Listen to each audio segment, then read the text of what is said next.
قام النبي صلى الله عليه وسلم حتى تورمت قدماه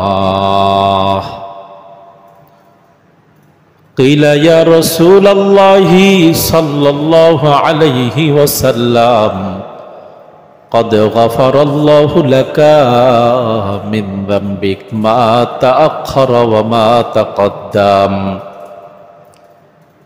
قال أفلا أكون عبدا شكورا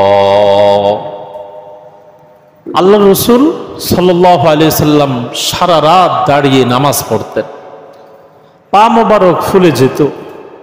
হুজুরকে বলা হলো, হুজুর আপনি যে এতটা দীর্ঘ টাইম দাঁড়িয়ে দাঁড়িয়ে নামাজ পড়েন, ইবাদত করেন, আপনার পা মোবারক ফুলে যায়, অথচ আপনাকে আল্লাহ পাক অতীতের ভবিষ্যতের সব গুনাহ ক্ষমা করে দিয়েছেন।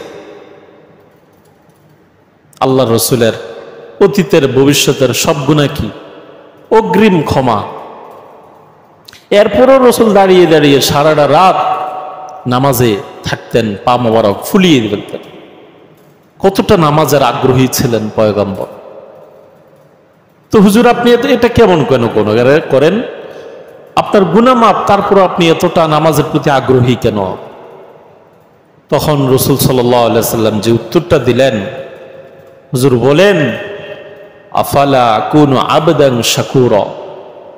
উম্মত, আমার জীবনের পূর্বাপর সমস্ত গুনাহ তো আল্লাহ পাক ক্ষমা করে দিয়েছেন, ঠিক, তো আমি কি আল্লাহ পাকের নামাজ ইবাদত বন্দিগিতে জীবনটা কাটাবো না? আল্লাহ পাকের শুকরগুজার বান্দা কি আমি হব না? আল্লাহ যে আমার প্রতি এতটা দয়া করেছেন যে আমার জীবনের পূর্বাপর সব গুনাহ মাফ করে দিয়েছেন, এজন্য তো আমার জন্য দরকার হচ্ছে আল্লাহ পাকের কৃতজ্ঞবান বান্দা হওয়া, এটার জন্য শুকরিয়া আদায় করা। এই শুকরিয়া এবং কৃতজ্ঞতা জ্ঞাপন করো তো আমি এই জন্য বেশি থেকে বেশি এখন দাঁড়িয়ে নামাজ পড়ি।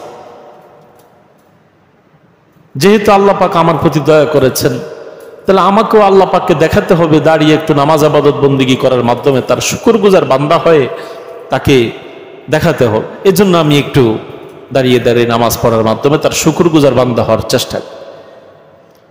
তাহলে এই হাদিসের দ্বারা কি বোঝা যায়?